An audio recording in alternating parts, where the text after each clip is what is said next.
Anda ini kalau saya lihat dari topi Anda, ini Anda sudah jelas-jelas ini orang biasanya udah agak pinter nih kalau udah pakai topi-topi begini nih. Iya, biasanya pikirannya udah cemerlang dikit, tinggal sedikit lagi. Nah, gini. Sedikitnya lagi gimana? Masalahnya begini, yang Anda jadikan Gusti itu adalah Allah dan Muhammad. Yang Anda jadikan Doro itu Allah dan Rasulnya, betul? Iya. Nah, karena mau nggak? Oke. Muhammad Rasulullah. Nah, gini, mau nggak saya mengundang Anda untuk mengganti Gusti atau Doro Anda itu dari Allah dan Muhammad menjadi Bapa dan Yesus dan Roh Kudus. Nah, itu sama saja. Beda Bang. Sama pengertiannya. Gini. Ini kalau bahasa Jawa ini malah lebih enak, teman-teman. Bahasa Jawa malah lebih enak. Gimana? Begini, Doro Anda, Gusti Anda, ya, yang kepadanya Anda mengabdikan diri, itu kan Allah lan Kanjeng Muhammad. Betul? Ya, asyhadu an la ilaha illallah wa asyhadu anna Muhammadar Rasulullah. Ketika Doromu atau Gustimu itu adalah Muhammad dan Kanjeng Rasul, maka Anda akan menuruti perintah-perintah mereka, betul? Ya, iya, jelas. Nah, perintah mereka itu salah satunya adalah nyium-nyiumin batu dan minum kencing. Ya, loh, memang iya atau gimana? Makanya saya bilang, gantenen, doromu, ojo Allah karo Kanjeng Rasul, jangan. Harus Bapa, Anak, lan Roh Suci itu. Gitu. Gini, Dis. Oke, pendapat saya. Silakan.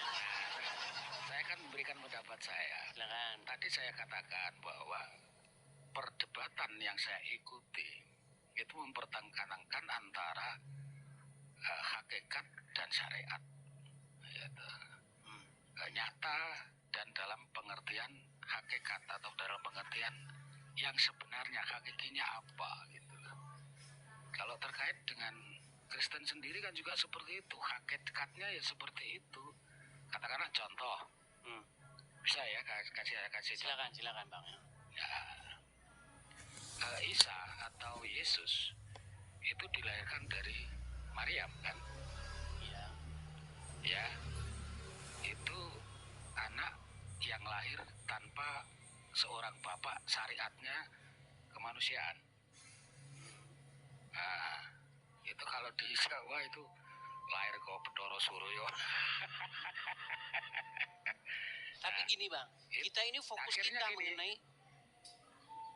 kita mengenai siapa yang kita jadikan sebagai Gusti atau Doro yang kepadanya kita patuh, taat, tunduk, mengikuti atau mengabdi. Betul? Ya. Nah, ketika Anda mengabdi atau menjadikan Allah dan Muhammad sebagai Gusti, artinya Anda menyerahkan kepatuhan, ketundukan kepadanya, betul? Iya, benar. Nah, orang yang menyerahkan kepatuhan, ketundukan kepada Muhammad dan Allah menjadi penyakit masyarakat. Oh, tidak. Loh, coba sebentar nih. Sekarang saya tanya nih sama Bang Anom. Ada saja. Loh, ini masalahnya Bang Anom kurang dalam gini Bang Anom. Orang yang berangkat ke Bali lalu ngebom meledak di sana, menurut Anda itu sedang menjadikan Allah dan Rasulnya sebagai Gusti atau tidak? Sebagai Gusti, sebagai Tuhan, sebagai Tuhannya. Justru kalau menjadikan Allah dan Muhammad sebagai Tuhan, sebagai Gustinya, jadi orang penjahat. Itu kan dalam pengertian dia menjalankan syariatnya keliru. Kok bisa keliru? Ada dasarnya dalam Al-Quran. Iya, perangilah orang-orang yang tidak beriman kepada Allah dan Rasulnya. Sekarang kalau ada muslim memerangi orang-orang yang tidak beriman kepada Allah dan Rasulnya, berarti sedang menjalankan perintah Allah enggak? Iya, menjalankan perintah Allah. Ya sudah, berarti gimana? Berarti jangan salahkan mereka. Iya, Di Kristen sendiri sampai ada peran salib itu penyebabnya apa? Baik, saya Saya jawab, kan saya jawab. Perebutan kekuasaan kan? Iya, gini. Bedakan apa yang dilakukan orang Kristen dengan apa yang dilakukan oleh orang Islam. Ketika ada orang Kristen misalnya mengangkat senjata lalu mereka menyerang atau berperang, itu sudah melawan apa yang diajarkan di dalam Injil. Yesus mengatakan apa? Kasihilah sesamamu manusia, jangan membalas kejahatan dengan kejahatan. Barang siapa yang menghunuskan pedang akan terhunus juga oleh pedang. Bahkan ketika Yesus hendak dibawa oleh prajurit-prajurit Romawi, Yesus menyuruh memasukkan pedang orang yang menarik pedang dari sarungnya. Berarti dasarnya tidak ada orang yang melakukan seperti itu. Tapi beda dengan orang Islam yang yang bawa rangsel itu. Loh, ada dalilnya, ini ada videonya Abdul Somad ini. Abdul Somad membenarkan itu. Iya, saya juga sudah memperhatikan itu. Sudah nonton videonya Itu Abdul Somad? Jangan bilang orang itu bom bunuh diri. Ada. Oke, saya berpendapat itu orang-orang yang mendem syariat. Mabuk begini, syariat. Masalahnya begini, Bang. Mabuk kekuasaan, bukan Iya, Islam. masalahnya begini, Itu. Anda mengatakan itu dalilnya tidak ada. Tapi ketika dalilnya ada. Oke, silakan coba. Mana dalilnya dalam agama Islam seperti itu? Iya, memang yang seperti saudara katakan tadi, saya ada hafal dan ini tidak bisa bukaan. Saya itu juga sedikit baca kitab Alkitab, sedikit juga baca Al-Quran, sedikit juga baca kitab-kitab tafsir Al-Quran. Jadi nih, coba ya. Yang punya ini pernyataan Abdul Somad nih. Sebentar ya, coba dengarkan. Ini ajaran Islam tuh gini. Coba nih, saya putarkan sebentar ya. Nih, sebentar. Coba dengerin saya. Sebentar, sabar. Iya. Sabar sebentar. Nih ya, dengerin ya. Karena ini statement berbahaya ini. Ini guru-guru agama Islam nih. Apakah bom bunuh diri yang dilakukan pejuang Palestina dibolehkan? Jangan katakan bom bunuh diri. Ini dikritik ulama Mesir. Jangan katakan harakah intihariyah, tapi katakan harakah istishhadiyah. Harakah intihariyah, gerakan bunuh diri. Itu pers barat yang mengatakan. Yang betul adalah harakah istishhadiyah, gerakan mati syahid. Bukan mati konyol. Apa dalilnya? Nabi terkepung. Perang Uhud kalah, perang Badar menang, perang Uhud Nabi terkepung, sahabat berkeliling, musuh sudah dekat, masuk ke dalam kelompok musuh pasti mati. Datang seorang sahabat mencabut pedangnya, masuk dia ke tengah, dia putar keliling, mati musuh, dia pun mati. Itu dalil harakah istishhadiyah. Nah, makanya saya bilang orang Islam yang bunuh diri bom itu, ya itu memang ngikutin Muhammad itu. Makanya saya bilang tahun 2025 ganti nen Gusti mule gitu. Yo, pokoknya kudis ya kaiso gini ya. Jadi memang perdebatan yang saudara lakukan baik dengan apologet Islam maupun dengan teman-teman yang lain, itu saya acungi jempol untuk meluruskan ajaran-ajaran yang menyimpang, sebagai misal ya orang-orang garis keras yang ingin menegakkan khilafah seperti HTI dan lain sebagainya, itu memang menyimpang dan saudara memberikan peringatan yang benar gitu. Nah, tapi gini Bang, di dalam perspektif saya yang mempelajari agama Islam secara mendalam, justru orang-orang seperti HTI itu adalah orang-orang yang memang benar-benar ingin menerapkan ajaran agama Islam. Makanya saya bilang, agama Islam ketika diterapkan, maka akan bertabrakan dengan Pancasila dan Undang-Undang Dasar 1945. Makanya saya bilang, loh, memang ini pahit kan? Betul, tapi ini pahit, tapi harus saya katakan. Makanya saya bilang, ajaran agama Islam sesungguhnya bertentangan dengan Pancasila dan Undang-Undang Dasar 1945. Cuman orang Islam harus bermuka dua untuk bermunafik. Iya.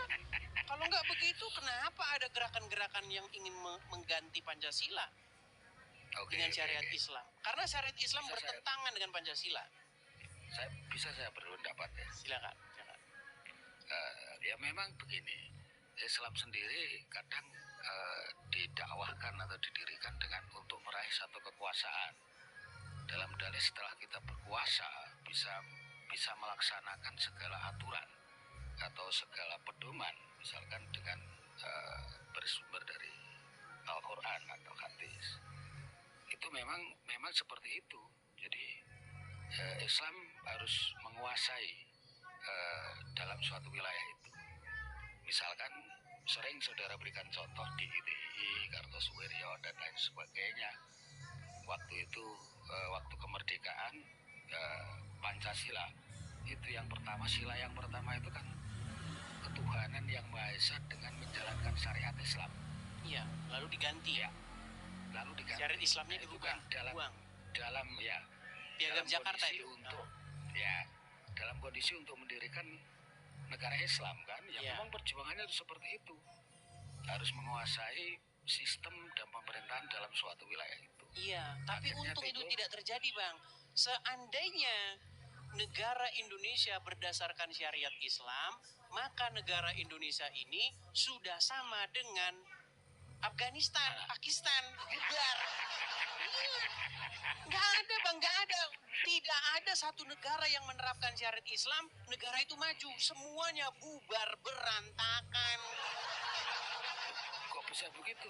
Coba sebutkan satu negara yang menerapkan syariat Islam, kemudian negara itu maju. Arab Saudi. Mana ada syariat Islam di sana? Tidak ada ya? Arab Saudi itu bukan negara berdasarkan syariat Islam. Moderat ya? Iya, gimana?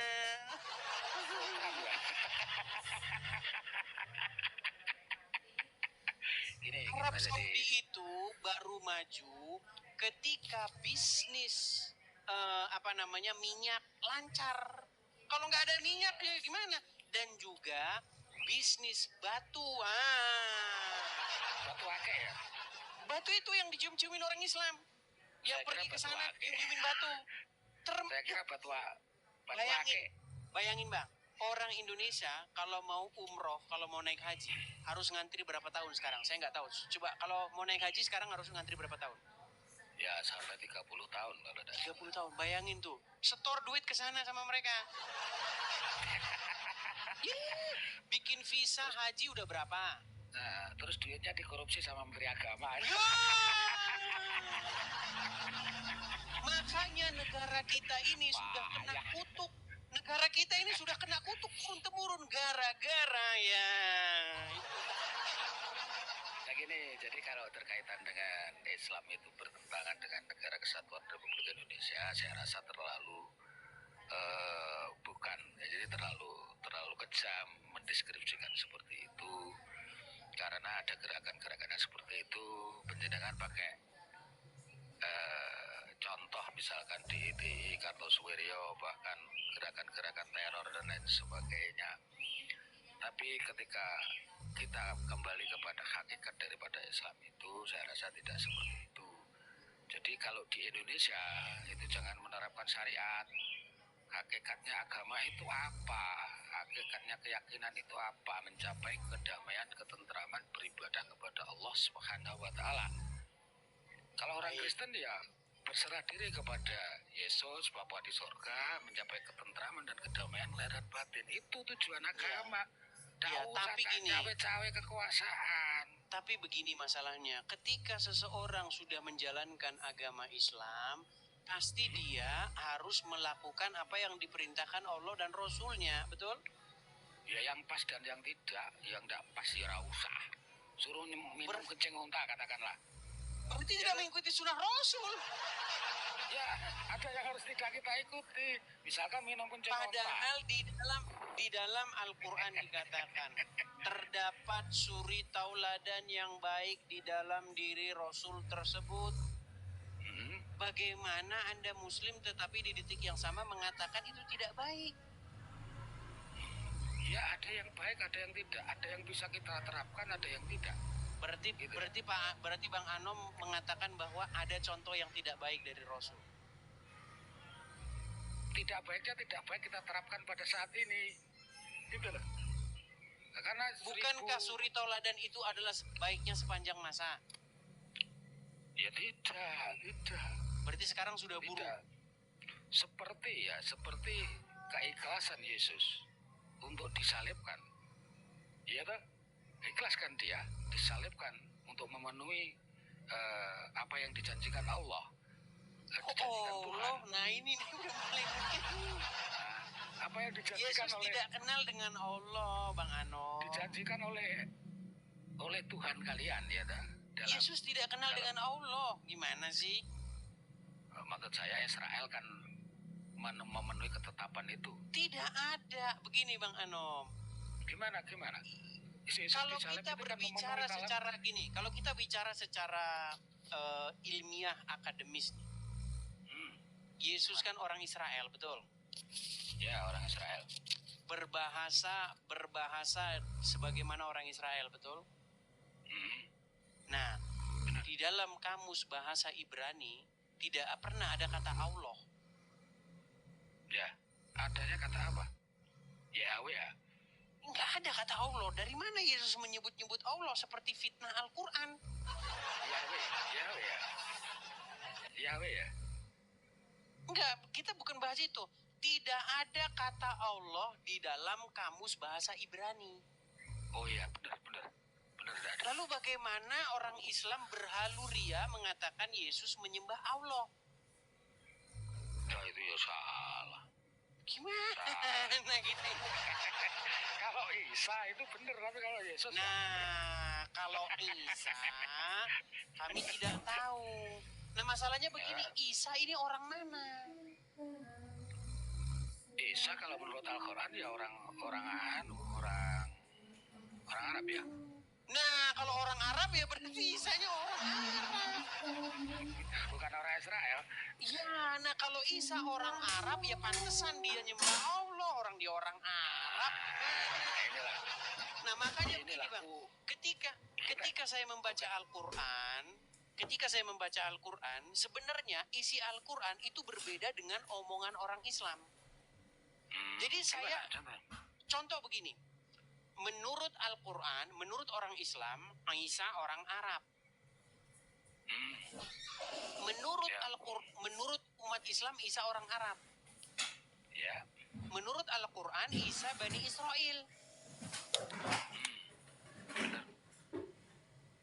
Menurut Al-Quran, umat Islam diperintahkan beriman kepada Taurat dan Injil. Menurut ulama-ulama, orang Islam diperintahkan beriman kepada hadis. Jadi gak nyambung Bang. Iya. Menurut Al-Quran, cara memahami Al-Quran adalah dengan membaca kitab-kitab sebelumnya, yaitu kitab-kitab Taurat, Zabur, dan Injil. Nah, menurut ulama Islam, cara memahami Al-Quran membaca kitab-kitab sesudah Al-Quran. Kitab-kitab tafsir. Iya benar. Makanya semua yang diomongin orang Islam terhadap Al-Quran tidak ada yang sama. Malah kebalikan.